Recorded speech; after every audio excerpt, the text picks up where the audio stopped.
네, 안녕하세요. 여러분들의 지구과학 성적의 반전을 가져다주는 식스센스 지구과학의 이윤식입니다. 자, 12번부터 바로 이어서 해설 들어가도록 하겠습니다. 자, 12번 문제는 지금 보니까 온대적이한 문제인데, 자, 지금 보니까 P 지점이 여기 있어요. 근데 뭐 어려운 문제 아니죠. 온대저기압 중심의 이동 경로가 이렇게 가고 있습니다. 그럼 우리가 배웠던 거, 자, 기출에 맨날 나왔던 거잖아. 저기압 중심의 남쪽에 위치한 관측소는 시간이 지나면서 풍향이 무슨 방향으로 바뀌어? 시계 방향으로 바뀌지. 저기압 중심의 북쪽에 위치한 관측소는 시간이 지나면서 풍향이 무슨 방향으로 바뀌어? 반시계 방향으로 바뀌지. 이런 것들이 이제 바로바로 튀어나올 수 있어야 된다고요. 알았죠? 자, 그 다음에 이 자료에서 문제에서 뭐라고 했냐면 이 P 지점에는 한랭전선 또는 온난전선이 이 시간 동안에 통과되었다라고 했으니까 지금 보니까 T1에서 T2로 가면서 지금 어떻게 되고 있어? 지표상의 근처에서의 기온이 떨어지고 있죠. 그럼 지표 근처의 공기의 온도가 떨어지고 있다는 얘기는 뭐가 통과돼야 되는 거야? 한랭전선이 통과돼야 온도가 떨어지는 거잖아. 따라서 이 기간 동안에 통과된 전선은 뭐였다? 한랭전선이었다. 이렇게 판단할 수가 있는 내용입니다. 자, 나머지는 선지를 보면서 판단해 보도록 할게요.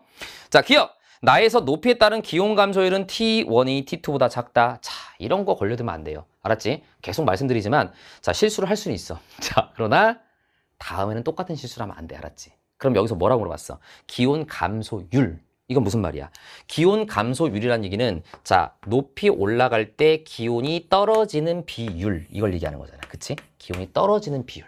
그러면 자, 얘하고 얘를 봤을 때 같은 높이로 올라간다고 했을 때 누가 더 기온이 많이 떨어지냐 이거야. 만약에 이해가 안 되면 자, 여기까지 같은 높이로 올라갔다고 생각해 보자. 그럼 얘보다 얘가 그래프가 더 누웠죠. 그래프가 더 누웠다는 얘기는 같은 높이를 올라갈 때 얘보다 얘가 감소되는 비율이 더 크다는 것을 의미하는 거잖아. 그러니까 얘보다 얘가 감소 비율이 더 큰 거야. 알았지? 그리고 여기 위에도 지금 보면은 길이가 이렇게 가고 있으니까 결과적으로 전반적으로 T1이 T2보다 높이 올라가면서 감소 비율이 더 컸다라고 우리가 볼 수가 있는 거야. 자, 그래서 자, 거기는 감소율은 T1이 T2보다 작다라고 했으니까 이것은 틀린 겁니다. 됐지? 자, 니은선지 P를 통과한 전선은 한랭전선 맞고요. 디귿선지 P에서 전선이 통과하는 동안 풍향은 시계 방향으로 바뀌었다. 맞는 선지 정답이 4번 문제입니다. 됐죠? 자, 이렇게 정리하면 되겠고 자, 13번 문제. 자, 13번 문제를 푸는 학생들이 니은 선지 때문에 야, 이거 지엽 아니야? 라고 생각할지는 모르겠어요. 그러나 선생님이 항상 뭐를 강조했지? 우리가 평가원이라고 하는 것은 내가 평가를 해서 나오는 모든 것들을 다 암기해서 공부해야지 라고 하면 너무 스트레스 받아요. 그렇게 할 수가 없어요. 현실적으로. 알았지? 지구학은 내가 수업 시간에도 얘기했지만 까도 양파 껍질처럼 계속 나오거든요. 그럼 이럴 때마다 계속 암기로 때우면 나중에는 정말 대책이 없거든요. 그래서 내가 항상 수업 시간에 주장하는 게 뭐야? 논리적 지엽이다. 우리에게 필요한 것은 어떤 선지가 나오더라도 내가 배운 교과 과정에서 이것을 논리적으로 사고해서 해결하는 연습을 해야지 자꾸 그때 나올 때마다 빵꾸 때우듯이 암기, 또 암기 이렇게 가면 안 된다는 거야. 알았지? 물론 정말 소위 말하는 생지엽도 있어. 이건 암기가 안 되면 안 돼. 뭐 그런 것도 있긴 해요. 그러나 대부분의 문제들은 우리가 배운 교과 과정에서 생각할 수가 있는 거거든. 추론할 수가 있는 거거든. 자, 일단은 자, 보겠습니다. 일단 정리를 하면 여기 해령이네요. 자, 해령은 우리가 교과 과정상에서 압력 감소에 의해서 현무암질 마그마가 만들어지죠. 그래서 여기서 가에서 찾으면 BB'이 바로 압력 감소였어. 기억나지? 그래서 BB' 과정이 바로 해령에서의 마그마의 생성 과정에 해당이 되는 거야. 됐죠?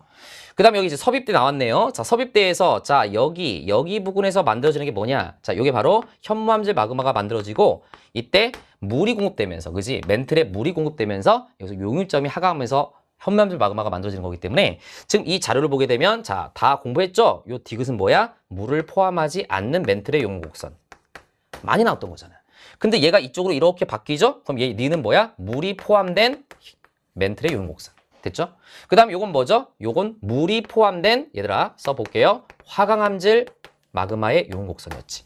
그치? 자, 그럼 봐봐. 지금 여기서 만들어진 현무암질 마그마의 용곡선은 현무암질 마그마는 압력 감소에 의해서 만들어지는 거야? 아니면은 물이 공급돼서 만들어지는 거야? 물이 공급돼서.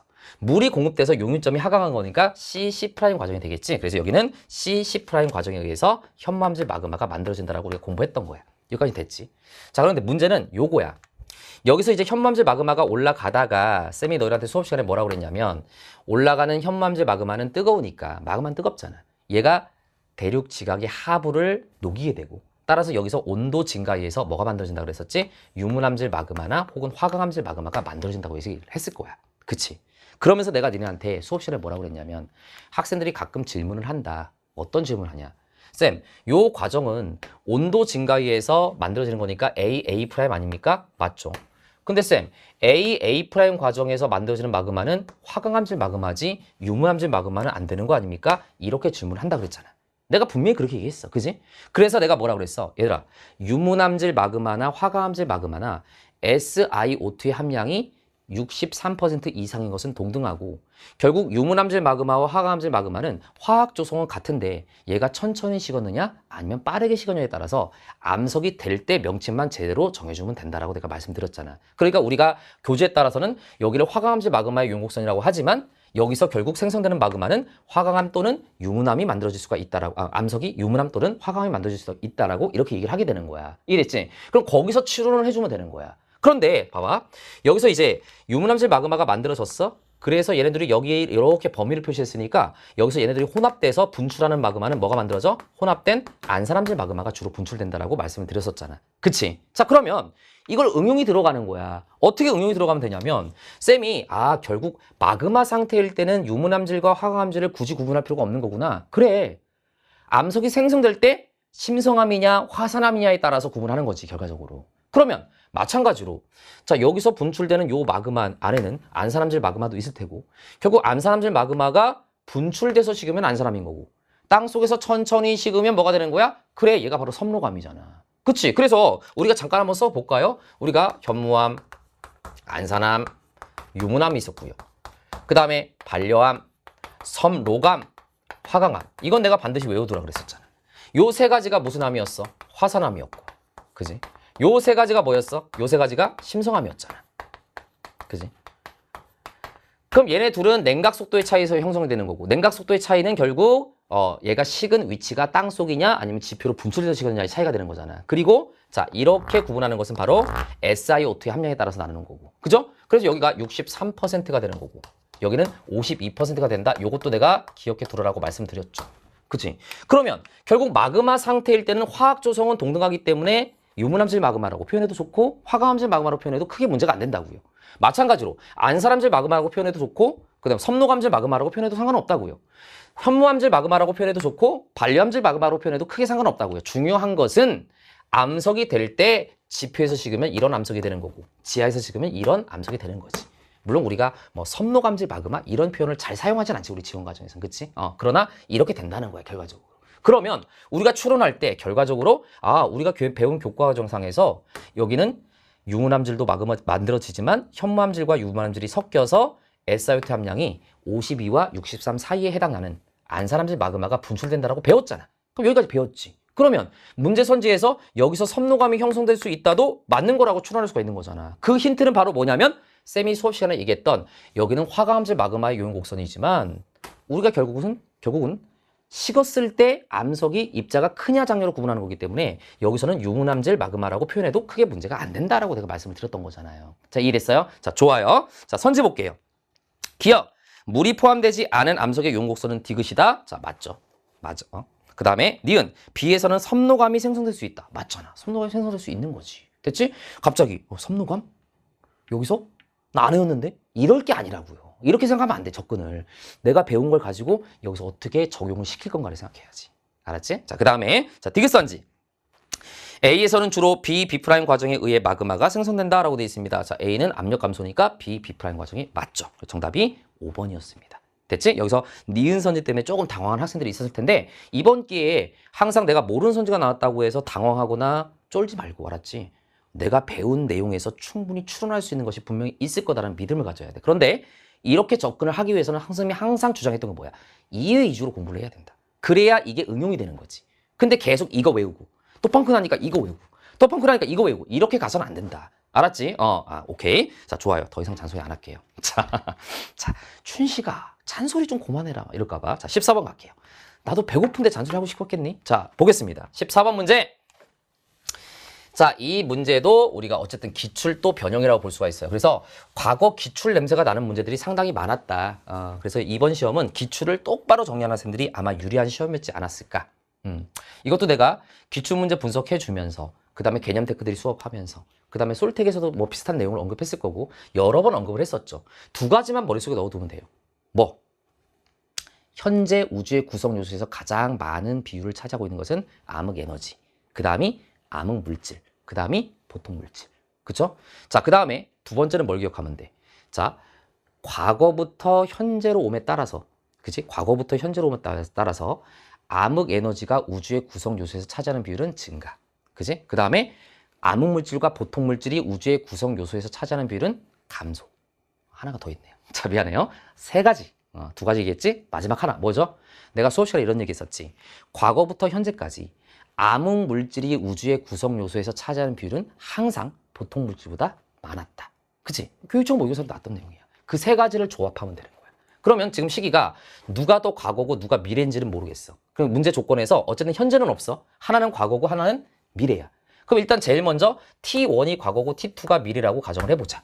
그럼 어떻게 주면 되는 거야? 자, T1이 과거고 T2가 미래라고 했을 때 우리는 머릿속에 넣어둬야 될 게 뭐냐면 과거부터 시간이 지날수록 암흑 에너지가 우주의 구성 요소에 차지하는 비율은 증가. 나머지 둘은 감소. 그럼 이 중에서 하나는 증가하고 하나는 뭐 해야 돼? 두 개는 뭐 해야 돼? 감소해야 되는 거잖아. 그럼 얘는 감소지. 얘는 증가네. 얘는 감소네. 아, 떨어지네. 그래, 됐네. 그런데 만약에 이것을 T2가 과거고 T1이 미래라고 판단을 한다면 이렇게도 한번 생각해 보자는 거야. 알았지? 그러면 자, 얘 증가지. 하나 증가야, 얘 감소야. 근데 얘도 증가야. 이렇게 되면 증가하는 애가 두 개가 되고 감소하는 애가 하나가 되니까 이건 설정이 안 되는 거야. 하나가 증가하고 두 개가 감소해야 되는 거잖아. 그치? 그러니까 결과적으로 T1이 과거였어. T2가 뭐였어? 미래였어. 그래서 T1에서 T2로 간 거야. 그치? 그럼 얘는 자, 많았는데 차지하는 비율이 많았는데 적어졌으니까 많았는데 적어졌다. 그럼 얘는 물질이지. 암흑 물질 아니면 뭐야? 보통 물질이지. 근데 얘는 적었는데 많아졌으니까 얘가 뭐야? 암흑 에너지. 오케이. 그럼 얘도 많았는데 적어졌으니까 얘는 암흑 물질 아니면 보통 물질인데 아까 내가 뭐라고 그랬지? 과거부터 현재 미래까지 항상 암흑 물질은 보통 물질보다 그 양이 어때야 돼? 차지하는 비율이 많아야 돼. 그러니까 얘가 얘보다 많고 얘가 얘보다 많으니까 얘가 바로 암흑 물질이고 얘가 보통 물질이 된다. 이렇게 판단할 수 있는 문제가 되겠습니다. 알았지? 그러니까 항상 논리적으로 공부하는 학생들은 이런 문제는 걸려들지 않았을 거예요. 자, 선지 볼게요. 기억 T2는 미래에 해당된다. 맞네요.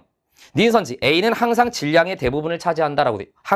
미안. A는 항성 질량의 대부분을 차지한다. 자, 항성은 뭐야? 별이잖아. 자, 그런데 별은 우리 눈에 보이는 보통 물질이 많은 거잖아.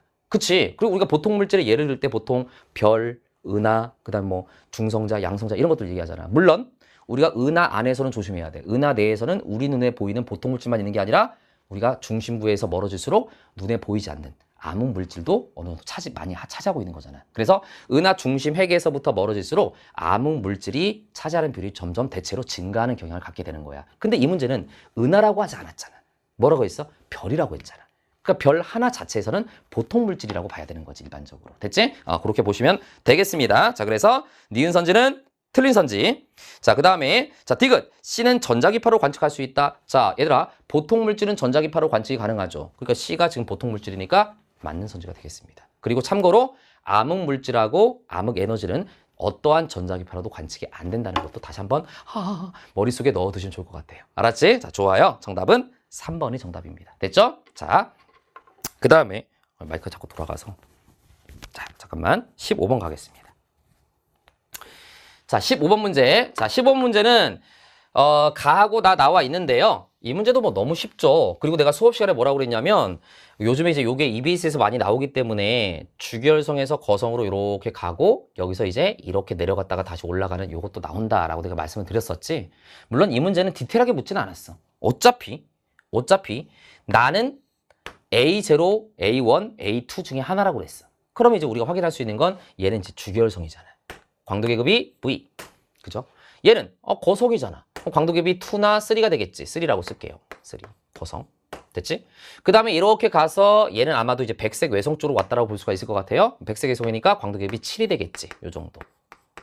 백색에서. 이렇게 되는 거잖아. 그러면 지금 얘를 봤더니 얘는 중심핵에서 뭐를? 헬륨핵 융합 반응을 하고 있네. 그 다음에 수소핵 융합 반응이 여기 있는 것은 바로 수소 껍질 연소라고 우리 공부 많이 했던 거 아닙니까? 그지? 그럼 중심핵에서 헬륨핵 융합 반응, 수소 껍질 연소가 나타난다는 얘기는 얘는 거성 단계를 얘기하는 거니까 이 문제 조건에 의해서 A1이 될 수밖에 없는 거야. 자, 그런데 여러분들이 문제는 쉽게 풀었겠지만 우리가 해설 강의라고 하는 것은 다른 나올 수 있는 요소까지를 공부하려고 해설 강의 듣는 거 아니겠어요? 그래서 내가 수업 시간에 뭐라고 그랬어? 자, 여기서부터 이쪽으로 넘어가는 과정은 주결성에서 거성으로 지나는 단계라고 보는 거고 우리는 여기서부터 보통 이제 거성으로 보는데 여기서부터 뭐가 일어나? 헬륨핵 융합 반응이 일어난다 그랬잖아요. 그게 바로 요거란 말이야. 그리고 헬륨핵 융합 반응이 여기서만 일어나는 게 아니라 여기서부터 여기까지가 헬륨핵 융합 반응이라고 그랬어. 그지? 다시 한번 기억해 두세요. 여기서부터 여기까지가 중심핵에서 헬륨핵 융합 반응이 일어나는 거고요. 여기서 이제 헬륨핵 융합 반응이 다 끝이 나면 다시 중심부가 수축하면서 위로 올라가는 거잖아.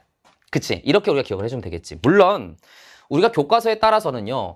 여기 부분을 어느 정도 다 거성 단계로 보기 때문에 여기 부분을 대충 거성이라고 본다면 우리가 딱 여기서부터 여기까지는 그럼 거성이 없냐? 뭐 이렇게 얘기하지는 않지만 우리가 일반적으로는 A0에서 A1까지는 우리가 주결성에서 거성으로 넘어가는 준거성 단계라고 일반적으로 보게 되는 거지. 자, 일단 됐어요? 자, 이렇게 보시면 되겠고. 그러면 A0에서 A1으로 넘어가는 단계에서는 내가 어떤 일이 벌어진다고 그랬지? 중심부가 수축하고 바깥쪽은 팽창한다 그랬잖아. 그래서 중심부가 수축해. 자, 이렇게 기억나지? 얘가 수축. 그 다음에 여기서 수소 껍질 연소가 이렇게 있죠? 수소 껍질 연소는 헬륨의 융합 반응이 일어날 때만 껍질 연소가 있는 게 아니라 주결성에서 거성으로 넘어가는 단계에도 수소 껍질 연소가 있는 거고요. 그 다음에 바깥쪽은 오히려 뭐하지? 팽창을 한다 그랬잖아. 바깥쪽은 팽창하는. 요게 바로 준거성 단계, 주결성에서 거성으로 넘어가는 단계라고 우리가 공부를 했었던 내용이 되겠습니다. 됐지? 자, 그럼 이제 요거 가지고 선지 들어가도록 할게요. 기억! 나는 A0의 내부 구조이다 라고 되어 있습니다. 나는 A0의 내부 구조. 자, 얘는 A0가 아니라 A1이 돼야 돼. 틀렸어요. 자, 그 다음에 수소의 총 질량은 A2가 A0보다 작다라고 되어 있어. 자, A2는 지금 여기야. 그 다음에 A0는 여기야. 그럼 내가 수업 시간에 뭐라고 이해하라고 되어 있니? 별은 주결성 단계부터 시간이 지남에 따라서 질량이 조금씩 계속 뭐한다? 줄어든다. 왜? 연소를 하기 때문에. 그치? 결과적으로 계속해서 수소핵 융합 반응을 거치면서 연소를 하게 되는 거잖아. 물론 여기서는 이제 헬륨핵 융합 반응도 일어나긴 하지만, 그치? 뭐 좀 더 정확히 얘기하면 여기서는 주결성 단계니까 중심핵에서 수소핵 융합 반응을 통해서 수소가 뭘로 바뀌어? 헬륨으로 바뀌고. 그 다음에 이런 거성 단계에서는 어떻게 돼? 중심핵에서는 헬륨핵 융합 반응이 일어나고 수소 껍질 연소가 있기 때문에 거기서 다시 또 수소가 또 헬륨으로 바뀌지. 그럼 결과적으로 여기서 시간이 지남에 따라서 수소의 함량은 어떻게 될 수밖에 없어? 줄어들 수밖에 없다라고 판단할 수가 있는 거잖아. 더 쉽게? 좋아요. 더 쉽게 얘기하면 이렇게 생각해도 좋죠. A2가 만약에 백색 외성이라고 한다면 백색 외성은 주로 뭘로 돼 있지? 그래, 우리가 교과 과정에서 탄소로 주로 돼 있다고 배웠잖아. 결국 행성상 성운을 거치면서 바깥쪽은 방출하고 중심 핵만 남은 게 백색 외성이고요. 따라서 이 백색 외성은 거의 탄소가 주된 원소라고 우리가 판단할 수가 있는 거잖아. 그러니까 당연히 수소 함량은 어떻게 될 수밖에 없어? 줄어들 수밖에 없다. 이렇게 판단해도 좋은 거야. 됐지? 자, 그래서 니은 선지는 맞는 거. 자, 그 다음에 디귿. A0에서 A1으로 지나는 동안 중심핵은 정력합형 상태를 유지한다고 되어 있어. 자, 중심부가 뭐해? 수축하고 있잖아. 그러니까 중심부가 수축하고 있다는 얘기는 중심부 입장에서는 중력이 누구보다 큰 거야? 기체 압력에 의한 차. 선생님 기체압이라고 쓸게요. 요거보다 큰 거지. 근데 조심해야 될 것은 바깥쪽, 이건 중심부를 얘기하는 거고요. 바깥쪽은 오히려 뭐해? 팽창하지. 그럼 바깥쪽은 중력보다 기체 압력에 의한 차가 더 크다라고 말할 수 있는 거지. 됐지? 어쨌든 평형을 이룬다고 했으니까 틀린 거야. 정답은 2번입니다. 됐죠? 자, 16번 갈게요. 자, 16번 문제는 엘니뇨 라니냐 관련된 문제인데 이 문제도 굉장히 쉽게 나왔어요. 그리고 문제 선지에서 뭐라고 돼 있냐면 강수량 편차하고 수온약층 시작 깊이 편차를 나타낸 것이다라고 돼 있고 A, B, C는 각각 엘니뇨와 라니냐 시기 중 하나라고 돼 있어. 그럼 이 중에는 이제 평상시는 없다라고 가정하고서 풀란 얘기야. 그쵸? 그러면 일단 사실은 이 문제가 쉬운 이유가 요것만 판단해도 끝나는 거거든. 사실 요거까지 판단할 필요도 없는 거야, 사실은. 그치? 그럼 봐봐. 지금 보니까 문제 잘 읽어야죠. 무슨 태평양이라고 그랬어, 문제에서? 동태평양. 이런 건 잘 읽어야 돼. 문제에서 동태평양이라고 묻는지 아니면 서태평양이라고 묻는지 아니면 동태평양과 서태평양을 전부 다 아우르는 어떤 지역을 얘기하는 건지를 잘 봐야 되는 거야. 그럼 여기는 동태평양 한정이야, 지금. 그치? 그럼 동태평양 입장에서 봤을 때 지금 여기서 강수의 편차가 요 색깔이 양수니까 여기 양수가 나타나고 있구나. 여기도 어느 정도 양수. 여기는 근데 거의 이 색깔이니까 음수가 나타나고 있구나. 이렇게 판단이 되겠지. 그치? 그러면 양수가 나타나고 있다는 얘기는 동태평양에 비가 많이 와? 동태평양이 저기압이야. 저기압이야. 여기는 비가 잘 안 와, 평상시보다. 그러니까 여기는 고기압이야. 그치? 그럼 여기는 뭐야? 엘니뇨, 라니냐. 이렇게 되는 거잖아. 그래서 여기가 엘니뇨 시기, 여기도 엘니뇨 시기, 여기는 라니냐 시기라고 볼 수가 있겠네. 됐지? 쌤이 좀 너무 밑에다 쓴 것 같아. 요걸 얘기하는 거야? 어차피 색깔이 똑같아가지고. 됐지? 라니냐식이. 됐죠? 자, 요거 가지고 문제 서재 들어가겠습니다. 기억! 강수량은 A가 B보다 많다? 자, A가 얘도 엘니뇨고 얘도 엘니뇨지만 지금 자료상에서 얘가 색깔을 보면 강수량이 더 많다는 것을 알 수가 있죠. 그래서 맞는 선지. 용승은 C가 평년보다 강하다. 자, C는 지금 라니냐 시기를 얘기하는 거고 라니냐 시기는 동태평양에서 용승이 강하게 일어나죠. 따라서 맞는 선지. 디귿. 평균 해수면의 높이는 A가 C보다 높다라고 되어 있습니다. 자, 요거는 엘니뇨 시기가 되는 거고 C는 라니냐 시기가 되는 거니까 이때가 해수면의 높이가 더 높고 라니냐 시기 때는 무역풍이 세게 불기 때문에 동태평양에 있는 물이 서태평양으로 가기 때문에 해수면 높이가 낮아지는 게 라니냐 시기라고 볼 수가 있는 거잖아. 자, 그런데 그래도 우리가 복습하는 차원에서 요거까지는 조금 분석을 하고 갈까요? 자, 수온약층의 시작 깊이 편차는 어떻게 되는 거야, 이거는? 내가 뭐라고 그랬니? 자, 쌤이 수업 시간에 이런 얘기 한 적이 있었잖아. 자, 요걸 우리가 라니냐라고 보자. 라니냐 시기. 그 다음에 요걸 엘니뇨 시기라고 보자. 여기 이제 엘니뇨 시기. 왜 이렇게 되는지 알겠지? 라니냐 시기 때는 무역풍의 세기가 강하기 때문에 서태평양의 해수면의 높이가 더 높아지고 동태평양은 더 낮아집니다. 근데 엘니뇨 때는 서태평양과 동태평양의 해수면의 높이 차이가 줄어들게 되는 거지. 그때 내가 뭐라고 그랬어? 우리가 엘니뇨 라니냐 문제, 용승과 침강 문제를 풀 때는 바람의 세기에 혼합층의 두께가 비례한다고 생각하지 마시고 그거보다는 용승의 측면으로 생각하라고 그랬잖아. 그래서 이때는 물이 부족해지기 때문에 용승이 더 위에까지, 차례수가 위에까지 잘 올라오는 용승이 강화된다라고 쌤이 말씀을 드렸었지. 그지? 얘는 용승이 약화되는 거고. 따라서 선생님이 기억할 때는 어떻게 기억하면 좋다고 그랬냐면 자, 해수면하고 반대의 경향으로 이렇게 가는 게 이게 바로 혼합층과 수온약층의 경계라고 내가 말씀을 드렸었잖아요. 그러니까 이렇게 된다고 생각하면 되는 거야. 그럼 얘는 동태평양 입장에서 자, 수온약층이 시작되는 깊이가 얕아지는 거고요. 자, 얘 같은 경우는 이게 완만해지니까 얘도 똑같이 이런 식으로 완만해지는 거야. 이런 느낌. 그럼 얘는 동태평양 입장에서 혼합층 두께가 두꺼워지고 이 말은 뭐랑 같은 말이라고? 수온약층이 시작되는 깊이가 깊어진다고. 됐지? 그럼 이 엘니뇨 같은 경우는 평상시보다도 수온약층이 시작되는 깊이가 깊어졌으니까 양의 편차, 라니냐 같은 경우는 음의 편차가 나타나야 된다는 거야. 그래서 이 자료를 보게 되면 자, 지금 이 색깔을 보면 여기가 양의 편차, 여기도 양의 편차, 여기는 어느 정도 전반적으로 봤을 때 음의 편차가 나타나고 있는 거잖아. 이렇게 판단을 할 수가 있다. 자, 이렇게 정리를 같이 해주시면 좋을 것 같습니다. 됐죠? 자, 어쨌든 16번까지 마무리가 됐고요. 자, 17번 들어가도록 하겠습니다. 자, 17번 문제. 자, 심층순환 문제인데요. 자, 요 문제는 심층순환 치고는 그래도 좀 까다로웠어. 그러니까 문제가 어려웠다는 게 아니라 심층순환 치고는 좀 까다로웠다고. 그러니까 요즘 심층순환이 조금 문제 개발을 점점 스물스물 하는 추세야. 교육청 목에서도 그렇고요. 잘 보셔야 되는데 일단 여러분들 문제를 풀고 그 다음에 내가 그래프 하나 그려줄게요. 알았죠? 자, 뭐냐면 일단 수계 A, B, C가 있는데 하나는 중층수, 하나는 심층수, 하나는 저층수란 말이야. 문제 조건에 의해서. 그치? 자, 그런데 일단 중심저로 갈수록 해수의 밀도가 크다는 거 머릿속에 암기가 돼 있을 거고요. 지금 이 자료를 보면 평균 수온이 지금 2.5도씨야. 그리고 염분이 34.9야. 그럼 일단 이 문제에서 A 수계가 3개의 수계 중에서 뭐에 해당되는지를 판단해야 돼. 그거는 당연히 이것만 가지고 외울 수는 없죠. 여기 자료가 있잖아. 그럼 지금 여기서 2.5라는 게 보이는 게 여기야. 여기 선이잖아. 그치? 요런 선이 보이죠? 여기만 일단 체크를 좀 해볼게요. 이런 느낌. 그치? 그 다음에 염분을 봤더니 34.9야? 34.9면 한 요 정도 색깔이야. 그 요 정도 색깔은 얘하고 색깔이 거의 비슷하지 않니? 그치? 그러니까 결과적으로 염분이 한 요 정도에다가 2.5의 어떤 수온을 가져. 평균 수온을. 그러면 여기서 흐르는 물을 얘기하는 거구나. 그럼 딱 봐봐. 그럼 딱 보니까 수계는 수온과 염분이 거의 일정하게 유지가 되는 거니까 색깔이 비슷할 거란 말이야. 그럼 여기 이 덩어리가 바로 중층수겠네. 그지? 그럼 여기 이 덩어리들이 대략적으로 심층수겠네. 그 다음에 여기 있는 이 덩어리들이 대충 저층수가 되겠군. 약간 이런 느낌 아니겠냐? 그치? 그러니까 얘는 당연히 수계가 뭐가 될 수밖에 없어. 심층수가 될 수밖에 없는 거잖아. 그쵸? 그 다음에 B를 봅니다. B는 평균 수온이 0.4. 그 다음에 평균 염분은 34.7이야. 그럼 0.4니까 여기 0.5 보이죠?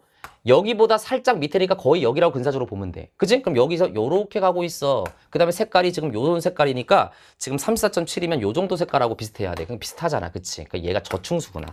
얘는 남극 저층수. 얘는 남극 중층수. 이렇게 되는 거죠. 그쵸? 자, 그런데 봐봐. 쌤이 항상 자료 해석이 우선이라고 말씀드렸지만 항상 쌤이 솔텍이라든가 개념 테크트리 혹은 기출 테크트리를 할 때 너희한테 뭐라고 그랬냐면 솔직히 상식을 조금 더 많이 알고 있는 학생들은 자료 해석도 조금 더 자신 있게 할 수 있는 거야. 그건 당연한 거지, 그치? 배경 지식이 많으면 좋은 건 좋은 거라고, 알았지? 근데 쌤, 그거 아까랑 말이 다른데요? 아, 그게 아니라 내가 배경 지식이 좀 부족하더라도 자료에서 어떻게든 풀어내는 게 중요한 거잖아, 그치? 근데 배경 지식을 알고 있으면 조금 더 빨리 풀 수 있고 확신을 가질 수가 있는 거잖아. 그래서 쌤이 너희한테 어떤 것도 설명한 적이 있었냐면, 자, 이렇게 얘들아 TS도를 한번 그려볼게요. 여기 TS도였죠. 자, 그럼 위쪽이 뭐였냐면 염분이었어. 우리 맨날 나오는 그림이 있었잖아. 이쪽이 뭐야? 수은이지. 밀도가 같은 지점을 연결한 선을 우리가 등밀도선이라고 한다고 했었고, 자, 결국 수온이 낮고 염분이 높을수록 밀도가 큰 거니까 이 그래프에서 우측 하단으로 갈수록 밀도가 어떤 거야? 큰 거지. 그지? 그랬을 때 내가 너네한테 그림, 개념 테크트리 혹은 뭐 식스피드 뭐 다 그려줬어. 솔텍에서도 한 번 더 그려줬을 거야. 자, 중층수가 대충 여기 찍힌다고 해보자. 중층수. 그럼 심층수는 대충 여기쯤 찍히고, 저층수는 대충 여기쯤 찍힌다. 이런 느낌으로 저층수. 됐어? 쌤이 무슨 말을 하려고 하는 거냐면, 자, 중층수의 등밀도선이 여기 지나갈 때 심층수가 여기쯤 지나가고 저층수가 여기쯤 지나간다고 생각을 하는 거야. 그지? 그러니까 당연히 중심저로 갈수록 밀도가 큰데, 이걸 그리는 팁은 뭐냐면 내가 니네한테 이것도 알아두면 좋다라고 하면서 심층수보다 저층수가 염분은 사실 더 낫다. 저층수는 심층수보다 밀도는 큰데 염분은 조금 더 낮아.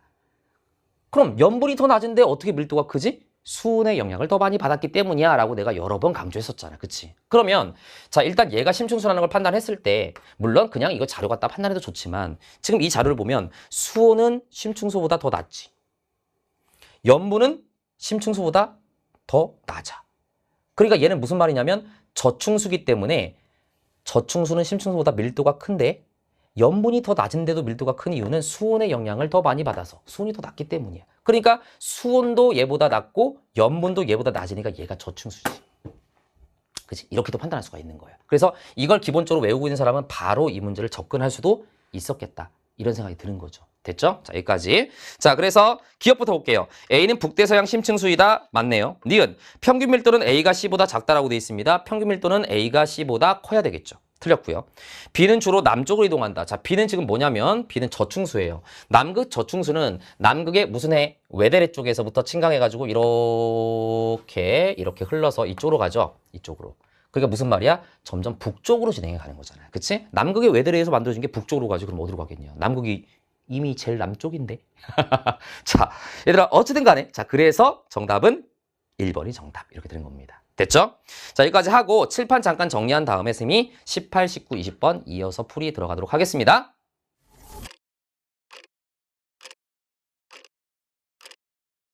자, 우리 이제 18, 19, 20번 세 문제 남았는데요. 자, 세 문제 차분하게 한번 풀어보도록 하겠습니다. 일단 18번 문제는 여러분들 아시겠지만 광도라든가 뭐 빈의 변이 법칙 이런 것들을 이용한 계산 문제예요. 근데 이 문제는 뭐 굉장히 기발한 어떤 아이디어를 낸 문제는 아닌 것 같고, 그냥 우리가 소위 말하는 약간 노가다.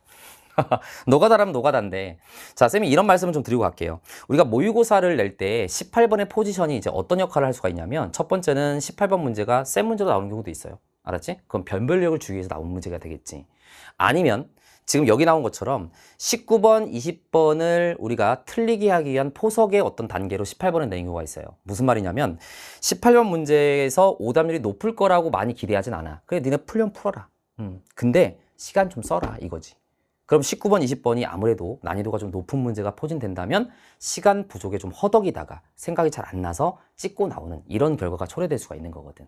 물론 우리가 이번 6월 평가 모의고사는 앞에서도 내가 계속 말씀드렸지만 좀 신선한 자료 해석 문제가 적었기 때문에 여기까지 오는데 시간이 그렇게 허덕인다는 느낌은 많이 들지 않았을 가능성이 높긴 한데, 우리가 수능장 같은 데 갔을 때 긴장도 많이 하고 거기서 새로운 유형의 문제가 많이 나오면 이미 18번 오기 전에 시간을 많이 쓰게 되는 거야.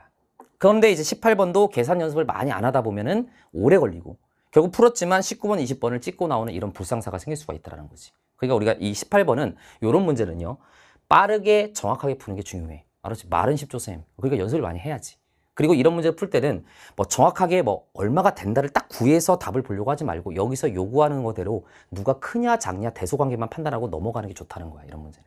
알겠지? 무슨 말인지? 자, 그래서 같이 한번 가볼게요. 자, 일단 자 선지를 읽으면서 가볼게. 1번 기억은 25이다 라고 물어봤어. 그럼 1번은 여기다 한번 1번이라고 체크를 하고 요걸 물어보는 거잖아. 자, 그럼 가하고 나를 비교하면 되겠지. 그럼 딱 보니까 표현 온도가 1대 2네. 절대 등급이 얘보다 얘가 몇 등급이 작아요? 5등급이 작아요.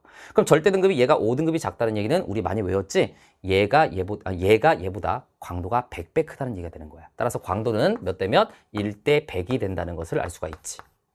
됐니? 그럼 우리가 1번에서 우리가 판단하는 것은 반지름을 물어본 거니까 반지름 R은요. 바로 전개할 수 있어야 돼요. 표현 온도의 제곱이 분모에 오고요. 루트 광도가 분자에 오는 거잖아. 그치? 그럼 어쨌든 얘는 1이니까 그대로 1이야. 근데 얘를 뭐 하면 돼 이제? 제곱. 그럼 4분의 루트 100. 4분의 루트 100이면 4분의 10이니까 2분의 뭐가 돼? 5가 되는 거고. 4분의 10, 2분의 5, 얘는 2.5가 되겠지. 아, 그럼 기억은 25가 아니야. 그래서 얘는 틀렸어. 자, 그 다음에 2번 가볼게요. 자, 2번 문제를 보게 되면 2번 선지는 가의 분광형은 M형에 해당된다라고 돼 있는데 뭐 이거 볼 거 없죠. 가는 지금 보니까 표현 온도가 6000켈빈. 알았지? 그러니까 얘는 M형이 될 수가 없어. 근데 우리가 좀 더 정확히 하자면 우리가 6000켈빈이면 우리가 분광형으로 G 재료에 들어간다는 것도 내가 수업 시간에 말씀드린 적이 있었죠. 그러면서 뭐라 그랬어요? 태양의 표현 온도가 6000K가 조금 안 돼. 5800 얼마 정도거든요. 그래서 태양의 분광형이 G2. 그 다음에 6000켈빈은 G 재료. 알았지? 어쨌든 간에 2번 M형이라고 했으니까 틀린 거. 됐지? 얘도 X. 자, X라고 놓고. 자, 그 다음에 3번 들어가 보겠습니다. 3번. 3번은 이제 누구랑 누구를 비교해야 되냐면 복사 에너지를 최대로 방출하는 파장이라고 했어. 아, 그럼 요거는 비내의 변의 법칙이니까 람다 맥스는 자, 표현 온도에 반비례한다. 요걸 이용하면 되는 거잖아. 결국 표현 온도가 높은 별일수록 람다 맥스 최대 복사 에너지를 방출하는 파장이 짧아진다. 이게 바로 비내 변의 법칙이니까 3번은 표현 온도의 크기 대소 관계를 비교하라는 얘기야. 그치? 근데 누구하고 누구를 비교하라고요? 다하고 가를 비교하라고 돼 있어요. 그럼 보자. 얘네 둘을 비교하라는 얘기다. 그죠? 자, 그럼 봤더니 자, 여기서 새로 설정해. 자, 얘들아. 지금 얘는 지금 표현 온도를 몰라. 그럼 절대 등급이 얘보다 얘가 몇 등급 작아? 10등급 작잖아. 10등급 작으니까 얘를 1의 광도라고 잡았을 때 광도야. 얘를 1의 광도라고 잡았을 때 얘는 10등급이 작으니까 10,000배 광도가 큰 거야. 그치? 자, 그 다음에 반지름은 1대 100이야. 그럼 3번에서도 바로 정리를 해주면 되겠네. 우리가 표면온도의 4제곱 이렇게 쓰는 거야 그냥. 알았지? 표면온도의 4제곱은 얘들아 반지름의 제곱이 분모에 올 거고 그 다음에 광도 L이 분자에 올 거란 말이야. 됐지? 그럼 요거 제곱분에 요거를 해주면 되는 거잖아. 그럼 이제 봤을 때 아, 얘는 지금 1로 잡은 거니까 얘네 둘만 잡으면 될 텐데 얘가 10의 4제곱 광도가 그럼 광도가 10의 4제곱 10,000배야.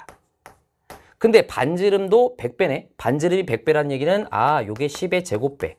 근데 여기 제곱이 또 붙었잖아. 이 얘기구나. 결국 10,000분의 10,000이네. 그럼 요거는 뭐가 되겠어? 1이 되지.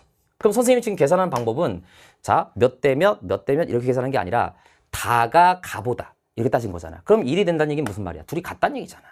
표현도의 4제곱이 같으니 표현도가 같은 거 아니겠어요? 그러니까 3번에서 다가 가보다 길다가 아니라 복사 에너지를 최대로 방출하는 파장은 다와 가가 같다라고 해야 돼. 알았지? 그래서 틀린 선지. 그럼 얘도 틀린 거.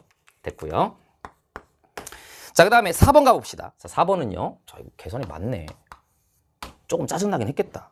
4번에서 단위 시간당 방출하는 복사 에너지양. 자, 이거 내가 개념 테크트리 때도 강조했었지. 평가원 발문에서 단위 면적당이란 말이 없으면 이것은 뭐를 얘기하는 거다? 광도를 얘기하는 거다. 그럼 광도를 물어보는 거잖아. 그럼 나하고 라를 비교하라고 돼 있어. 헷갈리니까 쌤이 나하고 라니까 얘네들 이렇게 표시할게.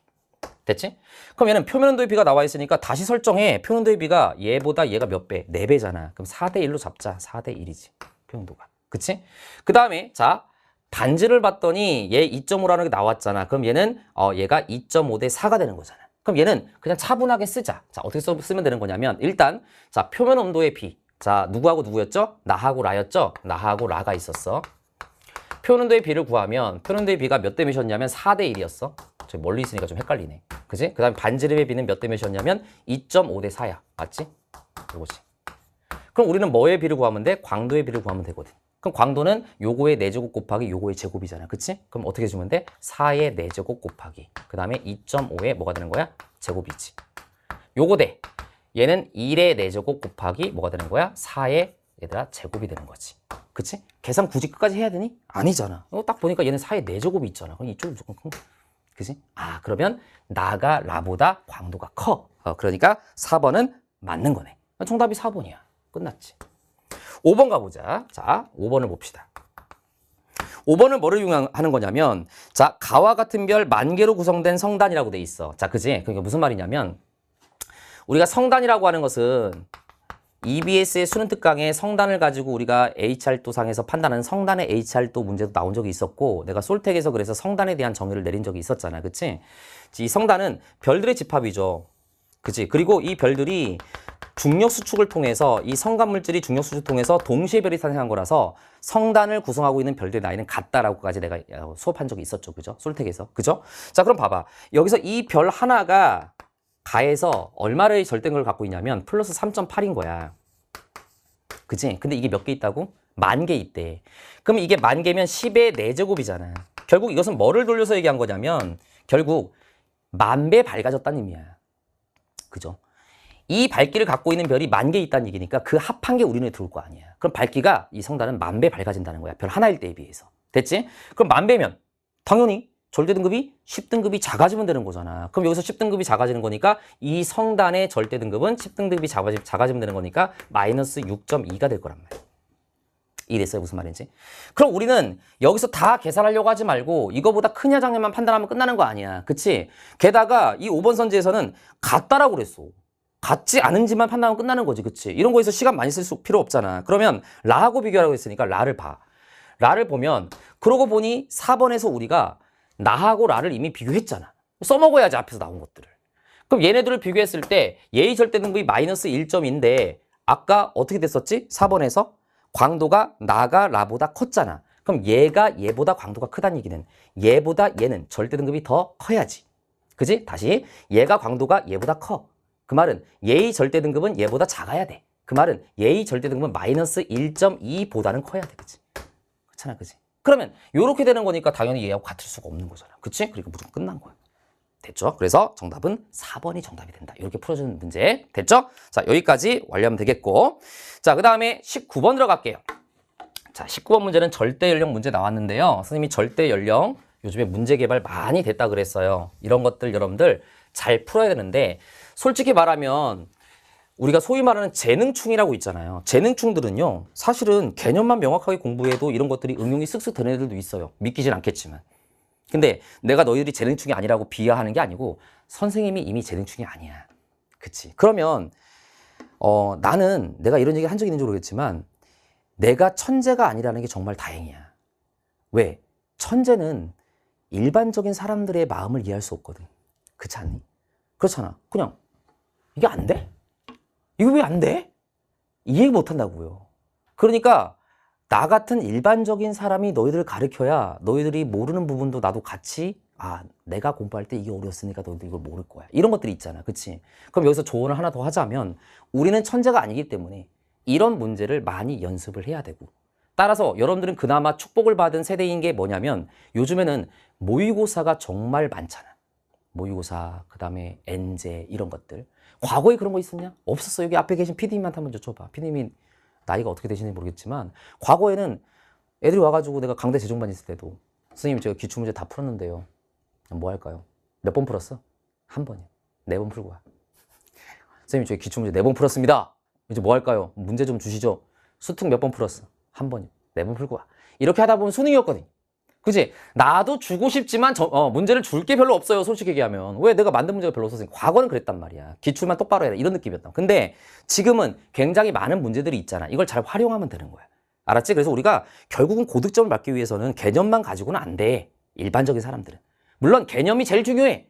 개념이 올바르게 안 돼 있는데 어떻게 문제가 풀리겠습니까? 근데 그 개념을 가지고 적용한 연습을 많이 하면 된다는 거지. 그러니까 이런 문제를 틀었다고 해서 너무 고달파하지 말아라. 알았지? 말을 많이 하니까 배가 고파. 나는 19번, 20번을 끝내고 집에 가서 엄마가 준비한 식사를 먹겠습니다. 엄준식. 죄송. 이거 재밌더라고요. 자, 19번 들어갈게요. 일단 방사선 동연소 XY가 포함된 어느 화강암에서 현재 X 자원소의 함량은 X 함량의 3배이고 Y 자원소 함량은 Y 함량과 같다. 뭐라는 거야? 자, 정리하자면 이런 얘기입니다. 지금 화강암이 이렇게 있는데 자, 이 화강암 안에 방사선 원소 X라는 애가 있고 방사선 원소 Y라는 애가 둘 다 있다 이거야. 이 문제는. 그치? 이 얘기잖아. 그치? 자, 그런데 이 말은 무슨 말이냐면 자, 방사선 원소 현재 입장이야. 방사선 원소 X와 그 그 다음에 방사선소 X에 의해서 붕괴된 자원소가 있겠지. 이게 자원소의 함량은 X 함량의 3배라고 했으니까 1대 3의 비를 갖고 있다는 얘기야. 됐지? 근데 Y는 어떤 상태냐면 둘이 같대, 자원소하고 모원소가. 그 말은 Y와 Y의 자원소의 함량의 비는 1대 1이란 얘기가 되는 거잖아. 이 얘기야. 그지? 그 다음에 우리가 항상 평가원에서 문제가 나왔을 때는 우리가 단서를 꼼꼼하게 봐야 되는데 자원소는 모두 각각의 모원소가 붕괴하여 생성된다라고 나와 있어. 그러니까 왜 나와 있는 거냐면 우리가 실제로 현실적으로는 우리가 이 암석이 딱 만들어지자마자 이미 이런 애들이 들어가 있을 수도 있다. 알았지? 무슨 말인지? 현실은 원래 그런 경우가 더 많다고. 그러니까 이 문제에서 여기서 뭐를 제어한 거냐면 처음에 얘가 딱 만들어졌을 때는 얘만 있었어. 얘도 얘만 있었어. 그러면서 얘네들이 이제 붕괴를 한 거야. 그러면 붕괴를 했는데 얘가 1대 3의 비가 될 때 얘는 1대 1의 비가 됐다는 이런 의미가 되는 거지. 그럼 뭐가 다른 거지? 그렇지, 붕괴 속도가 다른 거야. 그러면 얘와 얘의 뭐가 달라? 반감기가 다르다는 뜻이 되는 거잖아.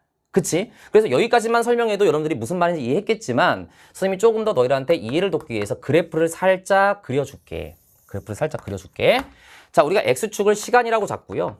Y축을 모원소의 함량이라고 한번 잡아볼게요. 얘를 상대값 전체 1로 잡을게요. 상대값 1. 알았지? 처음에 양이 모원소만 있을 때를 1로 잡는 거야. 그럼 얘의 절반이 될 때가 이제 반감기가 될 거고 이게 0.5가 되겠지. 됐니? 그러면 결국 무슨 말이냐면 자, 여기서 동시에 출발했다고 가정했을 때 하나가 이런 식으로 모원소가 줄어든다고 한다면 하나는 이런 식으로 모원소가 줄어든다는 의미가 되는 거거든. 됐니? 그러면 자, 봐봐. 얘가 이제 딱 절반이 되는 시점 여기까지에 걸린 시간이 반감기가 될 거란 말이야. 여기를 상대값 0.5라고 잡으면 여기가 반감기지. 이때까지 시간이. 그럼 얘를 이렇게 연결을 해보면 자, 어이구. 조금은 좀, 자, 얘들아. 인생은 수정이야. 알지? 인생은 수정이야. 살짝 이렇게. 알았지? 아이고. 살짝 이렇게 가보자. 됐지? 그러면 이제 얼추 맞죠? 자, 여기가 요렇게 되고 요렇게 했을 때 얘가 요게 되는 거야. 그럼 얘가 t라고 한다면 얘의 반감기가 t라고 한다면 얘의 반감기는 2분의 1t가 되는 거지. 자, 무슨 말이냐면 얘가 모원소 대 자원소가 1대 3이란 얘기는 내가 수업 시간에 여러 번 강조했어. 1대 3은 모원소 입장에서는 처음의 양의 4분의 1이 있을 때가 1대 3이 되는 거야. 알았지? 모원소 입장에서 처음의 양의 4분의 1이 남아있을 때가 1대 4가 아니란 말이지. 이거 우리가 과거에 기출로 나왔었잖아. 그러니까 얘는 모원소 입장에서 처음의 양의 4분의 1이 남아있는 상태란 얘기야. 됐니? 근데 얘는 1대 1이니까 모원소 입장에서 처음의 양의 2분의 1이 남아있는 상태란 얘기야. 그럼 걸린 시간은 똑같은데 왜 얘는 4분의 1이 남아있고 왜 얘는 2분의 1이 남아있는 거야? 얘가 반감기가 더 긴 거지. 얘가 더 반감기가 짧은 거지. 얘가 반감기 2번 올 때 얘는 반감기 1번 왔다는 얘기잖아. 그러니까 얘가 반감기가 2배란 얘기야. Y는 X의 반감기의 2배야. 그치? 그러니까 지금 이 자료 봤을 때 선생님이 그래프를 그린다면 얘가 Y고 얘가 X라고 판단이 가능한 거야.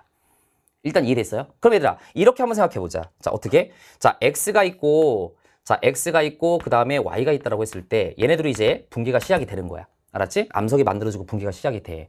그럼 얘도 상대값 1로 잡고 얘도 상대값 1로 잡자고요. 됐지? 그럼 모원수 입장에서 처음에 양의 2분의 1이 되면 반감기 1번, 4분의 1이 되면 반감기 2번, 8분의 1이 되면 반감기 3번.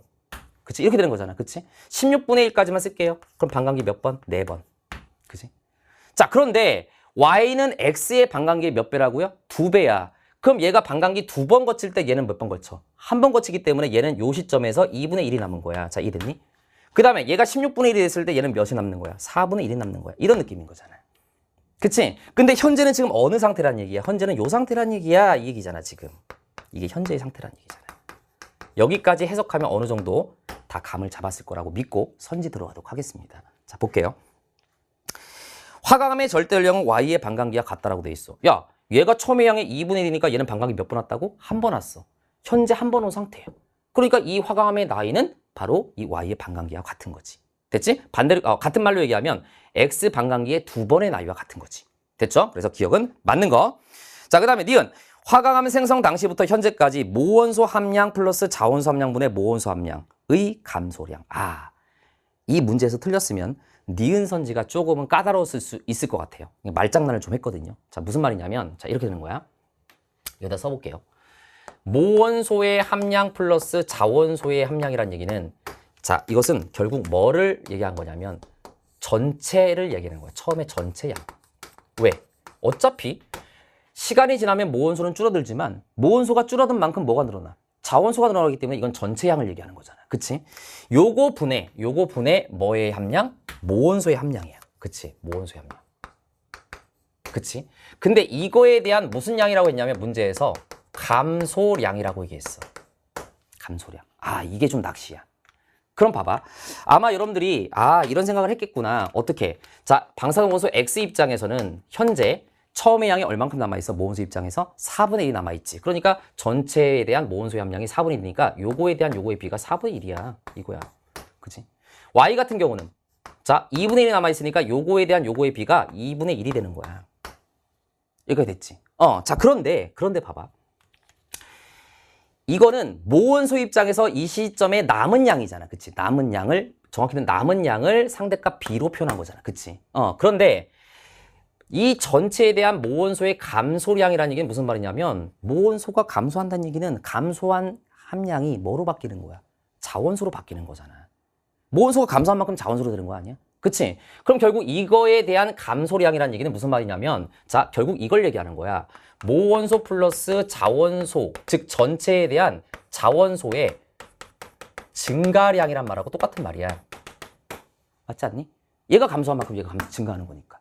그치? 그러면 얘는 모원소 입장에서 처음의 함량이 4분의 1이 남았으니까 자원소는 4분의 3이 남은 상태야. 그치? 4분의 3이 있는 상태야. 그치? 남은 상태라는 표현은 좀 애매하니까 있는 상태야. 얘는 2분의 1인 상태지. 그치? 그럼 결국 요거 대 요걸 물어보는 거란 말이야. 그럼 얘는 4분의 3이 증가한 거고 얘는 2분의 1이 증가한 거잖아. 결과적으로. 이게 결국 이거랑 같은 말이잖아. 그치? 그러니까 이거는 2배가 될 수 있어 없어? 없죠. 이렇게 돼버리면 얘는 4분의 2가 되는 거니까 이것은 2분의 3배가 되는 거네. 2분의 3배. 1.5배가 되는 거지. 됐어? 그래서 니은 선지는 x가 y의 2배이다가 틀린 선지로 봐야 되는 거야. 자, 이해됐지 우선 이제? 자, 됐고. 디귿 선지. y 함량이 현재의 2분의 1이 될 때 x의 자원소 함량은 x 함량의 7배이다라고 돼 있어. 이건 무슨 말이냐면 자, 현재는 이런 상태야. 현재 이런 상태. 이게 현재가 이런 상태라고 그랬지. 그치? 근데 뭐라고 했냐면 문제에서 y 함량이 현재 다시 2분의 1이 된대. 그럼 현재 남은 상태에서 다시 2분의 1이 됐다는 얘기는 여기 4분의 1이 된 거야. 처음의 양이. 다시 한번. 말귀를 잘 알아들어야 돼. 그러니까. 현재 시점이 처음에 2분의 1이 남아있는 상태인데 y가 얘가 다시 요거에 대해서 절반이 됐다는 얘기야. 그러면 처음에 대해서는 얼마가 된 거야? 4분의 1이 된 거잖아. 그럼 얘가 요렇게 될 때 얘는 여기서 어디로 가는 거야? 요게 되는 거잖아. 16분의 1. 됐지? 16분의 1이면 몇 대 몇이지? 또 1대 16이라고 해라. 안 돼. 1대 15가 되는 거지. 모원소의 자원소의 비는 1대 15. 그래서 디귿 선지는 7배가 아니라 15배라고 해야 돼. 그래서 디귿 선지는 틀린 선지라고 보시면 되겠습니다. 이해됐죠? 자, 여기까지. 자, 20번 문제 갈게요. 20번 문제는 개념 테크트리에서 과거 기출문제 분석하면서도 설명드렸고요. 그 다음에 기출 테크트리 할 때 또 중요하다고 설명드렸고요. 그 다음에 솔루션 테크트리 파트 1 할 때도 변형 문제까지 풀어주면서 중요하다고 했어요. 3번을 설명했어요. 안 했으면 어떡하지? 했을 거예요. 알았지? 안 했으면 어떡할 겁니까? 3번 다. 정말 미안해. 그럼 미안한 거지 뭐 어쨌든 간에. 자, 어쨌든 간에 봅시다. 자, 이 문제는 자, 일단은 여러분들이 문제에서 뭐라고 돼 있냐면은 세 번째 발문에 행성이 A에 위치할 때 중심별의 시선 속도는 마이너스 60m/s래요. 자, 그럼 마이너스 60m/s면 여기야. 그지? 그럼 마이너스 음수란 얘기는 자, 얘들아 무슨 편의가 나타나는 거지? 청세 편의가 나타나는 거니까 이렇게 있으면 이건 뭐야? 접근. 이렇게 있으면 이게 뭐지? 후퇴. 자, 좋습니다. 여기까지 됐죠? 자, 그 다음 보겠습니다. 자, 지금 어디 있을 때라고 했냐면 행성이 A 있을 때래. 자, 근데 자, 이런 거 낚인 사람 없을 거예요. 우리 외계성 탐사에서 이런 거 굉장히 많이 물어봤거든. 행성이 A 있으면 항상 우리가 도플로과는 별 갖다 따지는 거잖아. 별 입장에선 반대에 있어야 되는 거니까 여기 있는 거야. 그치? 여기 있을 때 마이너스 60m/s라는 얘기는 지금 델타 람다 맥스. 이해되지? 파장의 변화가 가장 큰 지점. 알았지? 그리고 접근하는 지점이야. 그럼 결과적으로 우리 시험 방향이 여기서 바라보고 있는 거니까 여기서 이쪽으로 이렇게 청세 편의가 나타나고 있는 거야. 접근. 알았지? 그리고 이때가 마이너스 60m/s라는 거지. 시선 속도가. 됐어요? 그러면 이렇게 간다는 얘기는 무슨 말이야? 그렇지. 별이 무슨 방향으로 돌아야 된다는 얘기야? 반시계 방향으로 돌아야 된다는 얘기야.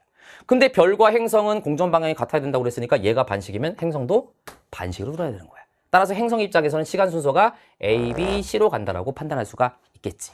자, 그 다음 자, 얘들아, 봐봐. 이제는 이런 문제 나왔을 때 사실은 외워버리는 게 되게 편하거든. 자, 일단은 그래도 내가 해설 강의니까 설명은 다시 한번 해줄게. 이렇게 나누고, 이렇게 나누자.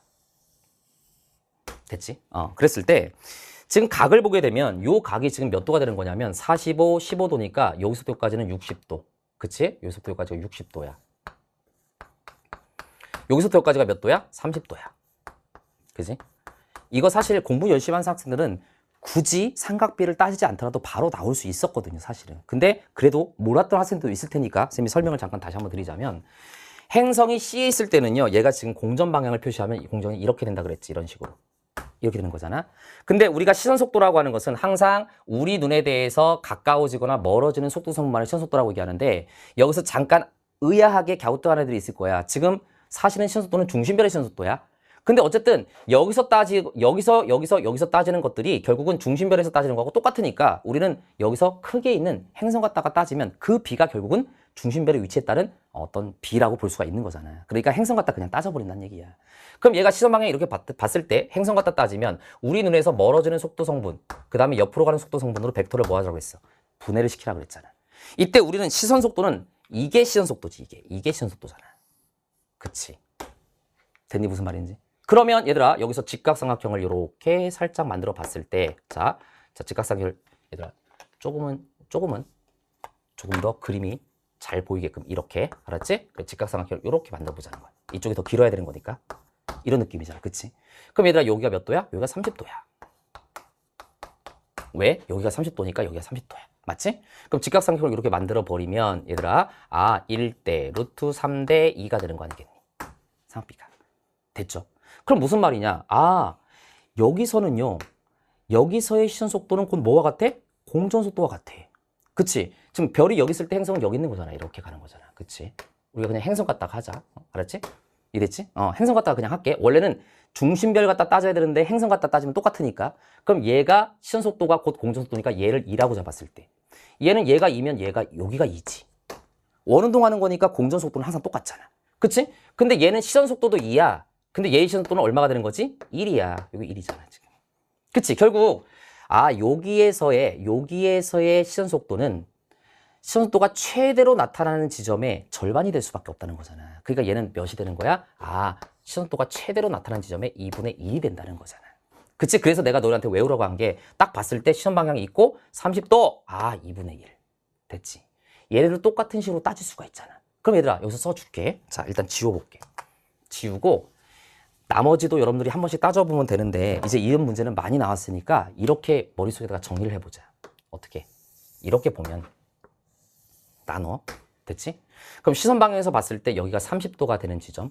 알았지? 30도. 그 다음에 여기는 몇 도가 되는 지점이냐면 여기가 45도가 되는 지점. 45도. 그치? 그 다음에 여기 나와 있진 않지만 하나 더 그릴게. 요렇게 연결하면 여기를 30도라고 잡는다면 여기서부터 여기까지를 몇 도? 60도라고 잡아볼게. 60도. 이해되니 무슨 말인지?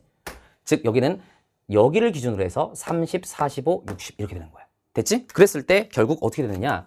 요 지점으로 갈수록 시선도가 최대가 되는 지점에 여기는 2분의 1배가 되는 거고 여기는 2분의 루트 2배가 되는 거고 여기는 2분의 루트 3배가 되는 거야. 이렇게 가는 거야. 패턴 자체가. 이해됐죠? 다시 한번 말씀드리지만 사실은 중심별의 시선 속도 갖다 따져야 되는 거야. 근데 여기는 이제 원이 작으니까 쌤이 행성 갖다가 굳이 한다는 거지. 어차피 마찬가지니까. 쌤 그러면 쌤 논리대로 하자면 여기는 다시 이렇게 대칭으로 되는 거니까 2분의 루트 3입니까? 맞지? 여기 또 30도가 이렇게 되는 지점이 있다면 여기는 2분의 루트 3이지. 이쪽으로 따지면 60도가 되겠지.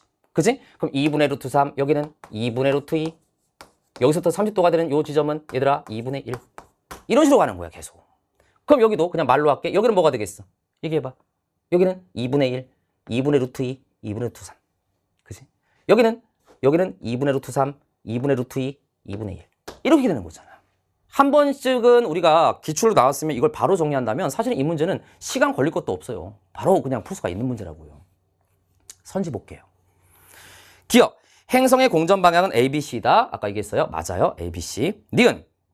중심별의 스펙트럼에서 500나노미터의 기준 파장을 갖는 흡선의 최대 파장의 변화량은 0.001이다. 자, 이거 내가 너희들한테 수업하면서 뭐라고 그랬냐면 분명히 이제 평가원에서 낼 수 있는 소스는 이 외계행성 탐사 도플러 효과를 가지고 시선속도 공식을 대입해서 푸는 문제가 나올 수 있다라고 내가 기억해 두라고 그랬었잖아. 그치? 그럼 봐봐. 자, 흡수선의 최대 파장 변화량을 물어봤어요. 최대 파장의 변화량이야. 그러면 얘들아, 시선도가 최대인 지점이 60이잖아. 크기가. 그치? 60. 그러면 60 미터 퍼 세크. 어차피 얘도 절대값이 60이니까. 알았지? 요게 시선속도가 최대로 나올 때야. 이때가 파장의 변화가 최대일 때겠지. 그치? 자, 그럼 3 곱하기 광속 곱하기 10의 5승 km/s 인데 여기 미터/s잖아. 그러니까 문제에서 친절하게 10의 8승 미터/s로 바꿔주기까지 했잖아, 단위를. 알았지? 지원에서 이거 단위 갖다 장난치면 좀 너무하다 싶었나 보지. 이렇게 말했는데 또 진짜 단위 장난치는 거 안 못하지? 자, 어찌든 간에 그렇습니다. 그럼 얘는 10의 8승 미터/s 그대로 곱하는 거잖아. 그치? 곱하기. 그 다음 고유 파장이 얼마라고 돼 있냐면 문제에서 500나노미터라고 돼 있으니까 500나노미터. 그치? 요거 분의 파장의 변화량 델타 람다잖아. 이거잖아. 결과적으로. 그치?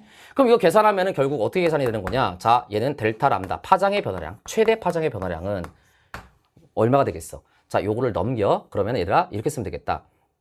3 곱하기 10의 8승. 요거 분해 60 곱하기 뭐가 되겠어? 500. 그치?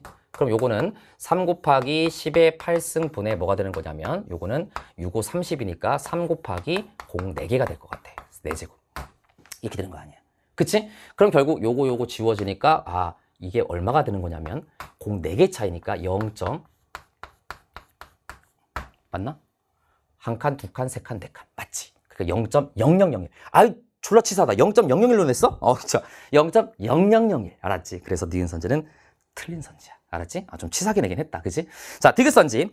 중심별의 시선속도는 행성이 B를 지날 때가 C를 지날 때의 루트 2배이다 라고 돼 있어. 자, 좀 전에 내가 다 분석한 거야. 자, 어디를 지날 때? 행성이 B를 지날 때. C를 지날 때. 이거 두 개 비교하라는 얘기잖아. 그럼 얘가 얘의 몇 배야? 루트 2배잖아. 끝났잖아. 그치? 됐어요? 그래서 정답이 몇 번이 된다? 3번이 정답이 된다. 이렇게 풀어주는 문제가 되겠습니다. 됐지? 다시 한번 높아지면 말씀드리지만 내가 요거의 루트 2배라고 해서 끝냈다는 얘기는 뭐냐면 어차피 행성 갖다 따지면 중심별의 위치 갖다 따지는 거하고 B는 똑같다 이거야. 그러니까 루트 2배가 된다는 얘기입니다. 됐지? 자, 그래서 정답이 3번이고 여기까지 해서 6월 평가원 모의고사 해설 강의를 마무리하도록 하겠습니다. 자, 수고하셨습니다.